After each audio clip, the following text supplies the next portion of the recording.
Subscribe करें हमारे YouTube channel साधना gold को और पाएं वीडियो सबसे पहले।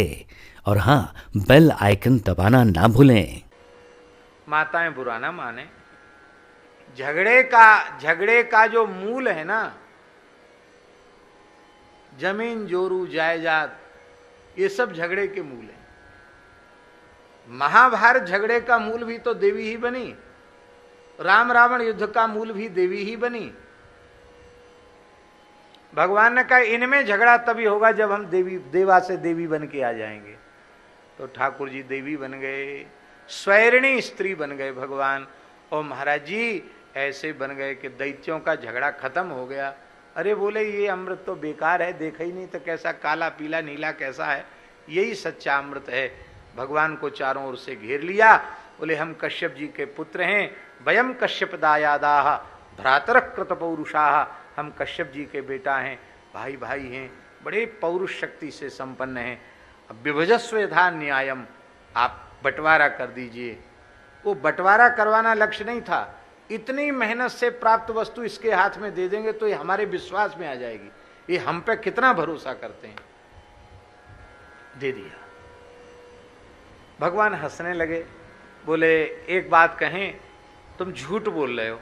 नहीं झूठ नहीं, बिल्कुल सत्य बोल रहे हैं। बोले तुम कश्यप जी के बेटा हो ही नहीं सकते। क्यों?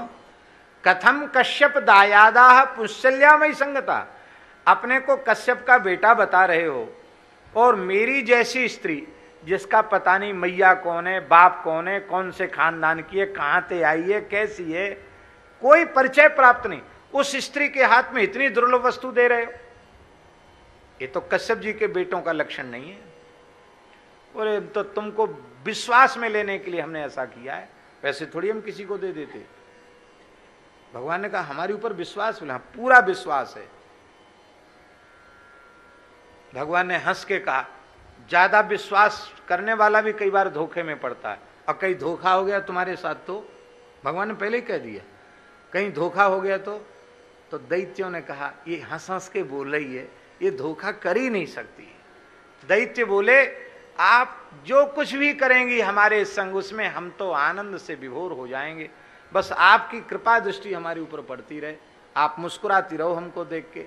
बोला हाँ सो तो हम यही करने आए हैं, मुस्कुराने के लिए ही आए हैं।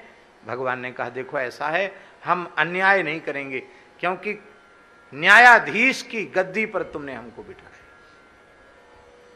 न्यायाधीश की गद्दी पर बिठाया तो न्यायाधीश की गद्दी में अपना पराया नहीं होता, हम न्याय करने आए।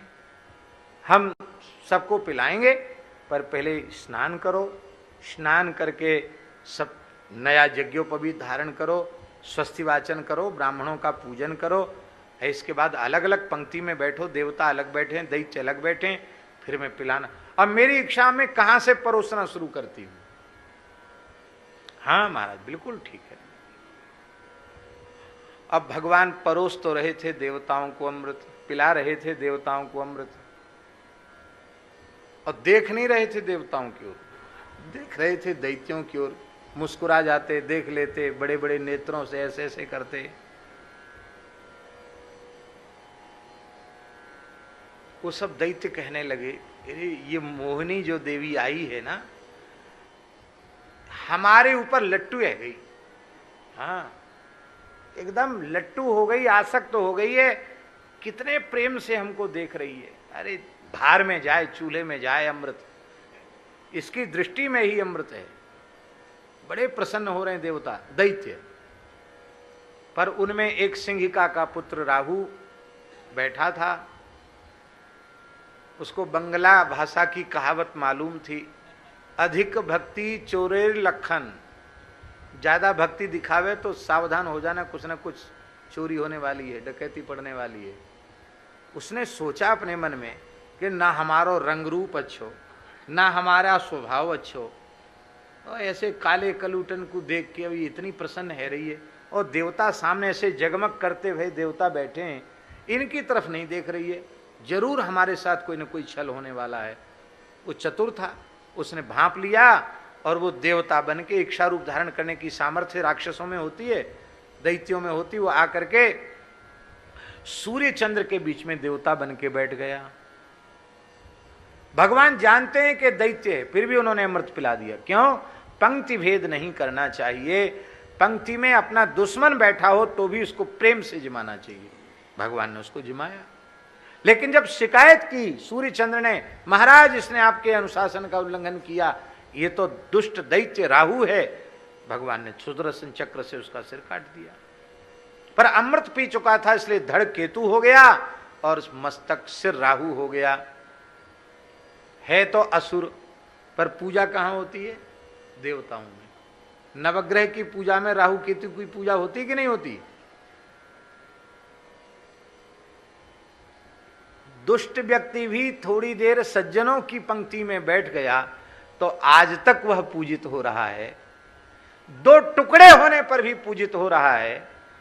और जो ईमानदारी से जीवन संतों के लिए समर्पित कर देंगे, सत्संग के लिए समर्पित कर देंगे, वे भला पूजनीय क्यों नहीं होंगे? वे अवश्य पूजनीय हो जाएंगे। इसलिए हम बुरे हैं, कोई बात नहीं, बुरे रहे आओ, पर अच्छे लोगों के बीच में बैठो, बुरे लोगों के बीच में मत बैठो।